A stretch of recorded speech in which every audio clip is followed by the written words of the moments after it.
When you walk into a gallery and look at a painting, you don't just see the image.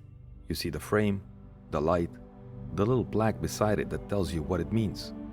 All of it shapes your experience before your brain even gets to the art itself. The same is true for people. Every person you meet walks into your mind already carrying a frame, not of their choosing, not of yours either, but it's there. We love to believe in first impressions, that what we sense in the first 5 seconds is instinct. But those instincts are built on years of programming. If someone seems trustworthy, ask yourself, do they remind you of someone you were taught to trust? If someone seems off, do they resemble someone your culture warned you about?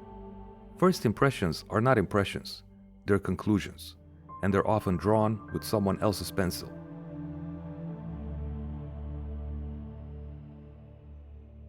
Culture doesn't just entertain us, it educates us, not in chapters or syllabi, but in repetition.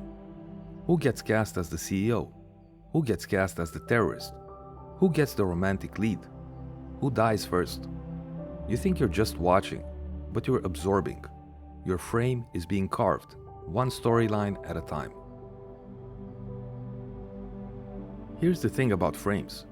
They don't show you what's real. They show you what's relevant, what the system decided was important. And because they've always been there, you don't question them. You trust the frame, even when it cuts half the picture out.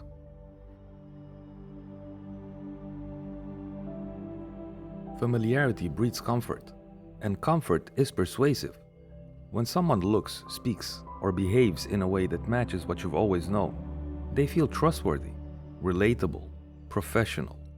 But is that because they are? Or because they fit a mold you've been trained to see as normal?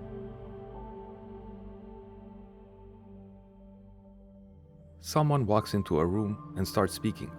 Their grammar, flawless. Their argument, sharp. But their accent is thick. And just like that, some people tune out. Others raise an eyebrow. A few assume they must not really understand the culture. This happens everywhere. And it's not about the language. It's about how we framed intelligence and who gets to sound like they have it.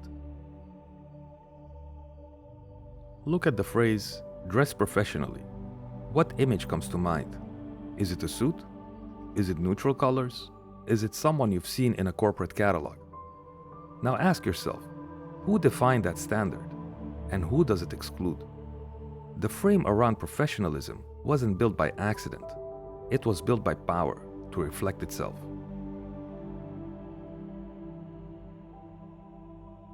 We treat certain things as default: good English or good language, traditional values, leadership presence. But every one of those defaults came from somewhere: a history, a context, a culture. And when we forget that, we stop seeing the frame. We start mistaking it for truth.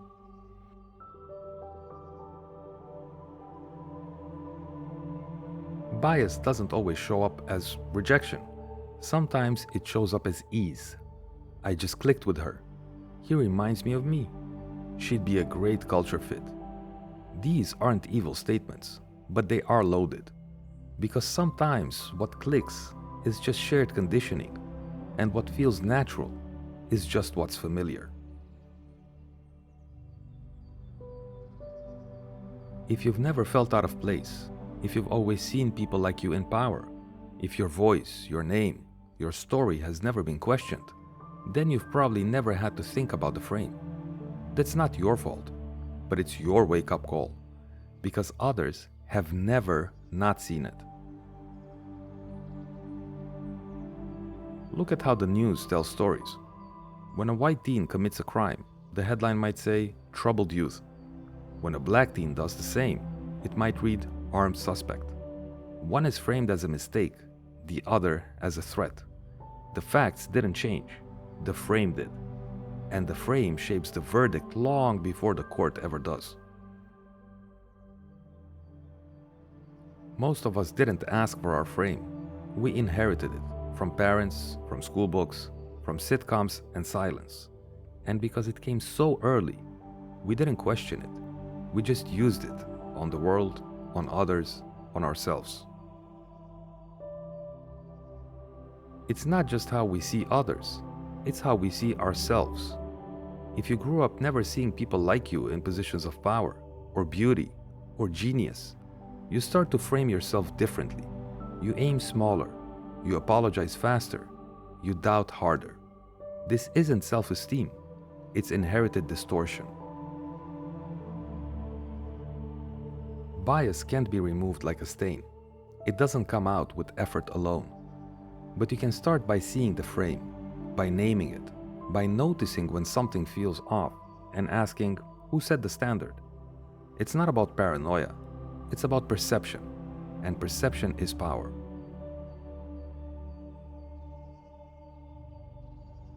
So pause for a moment. Think about your context, your media, your childhood, your workplace. What feels normal? What feels respectable? What feels professional? Now ask yourself, where did that feeling come from? Who benefits from it? And what would happen if you stepped outside the frame?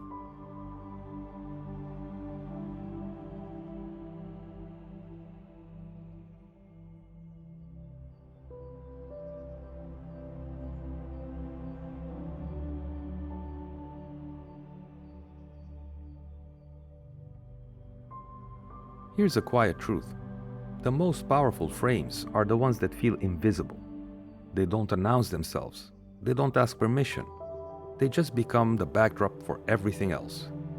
That's what power does.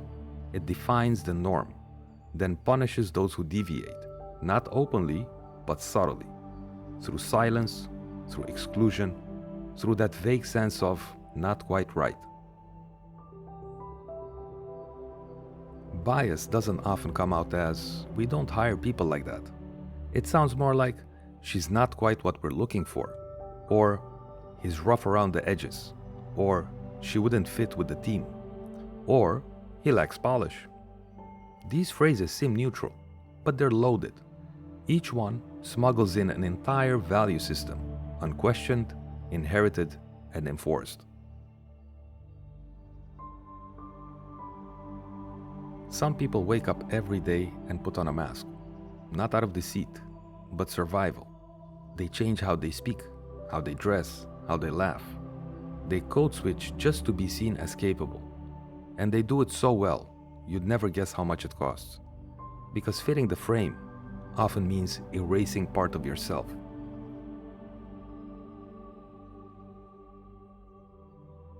You need to be more assertive. Try not to be so aggressive. Be confident, but not too confident. Just be yourself, but also be more like us. This isn't feedback. This is contradiction, a frame that can't be satisfied, especially for people who aren't part of the default. Women, people of color, neurodivergent minds, anyone whose presence disrupts the vibe simply by existing. It's not just who gets seen, it's what gets believed. When certain people raise concerns, they're passionate. Others are emotional. Some get credit for being strategic. Others get called calculating. Same behavior, different frame. And the idea itself, accepted or dismissed, depending on who says it. We reward confidence, but we rarely ask, what's behind it? Because confidence isn't just personal, it's cultural. It's often the result of being believed, trusted, encouraged, again and again. So if someone speaks less, hesitates more, doubts themselves publicly, maybe it's not a lack of ability, maybe it's a history of not being heard.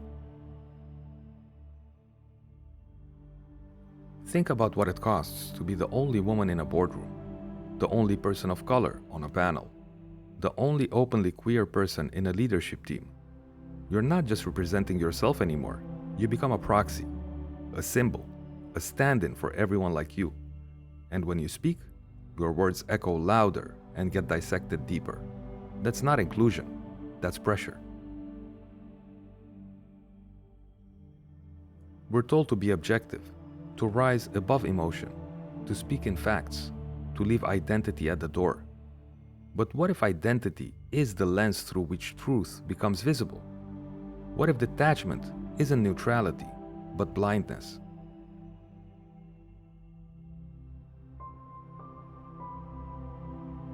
Companies talk about culture fit as if it's a virtue, but often what they mean is, will this person make us uncomfortable? Because real inclusion doesn't feel smooth. It feels disruptive, unfamiliar, uncertain. And that's where growth begins.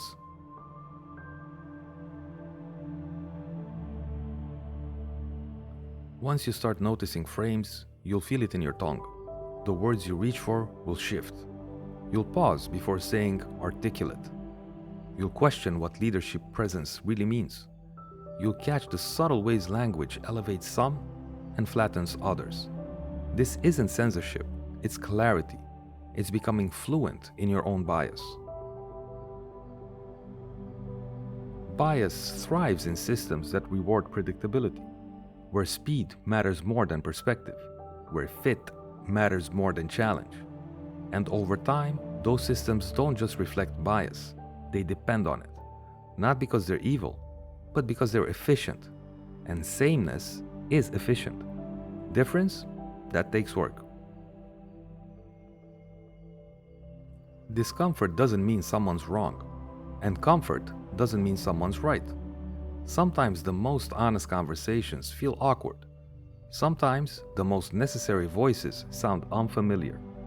If comfort is your only compass, you'll keep walking in circles. You can't dismantle a frame all at once, but you can loosen its grip. Every time you pause, every time you ask, why did I assume that? Every time you let someone finish their sentence before jumping in with your version of the story. This isn't about perfection, it's about presence.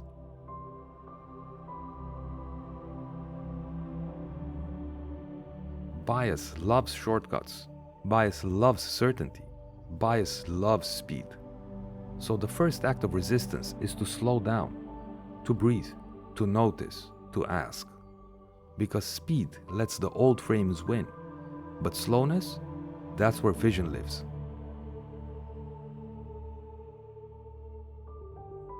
Frames can't be eliminated, but they can be illuminated. And when you shine light on the lens itself, you stop mistaking it for the world. You start to see people, not projections. That's not just anti-bias, that's deeper humanity, and that's where we're heading next.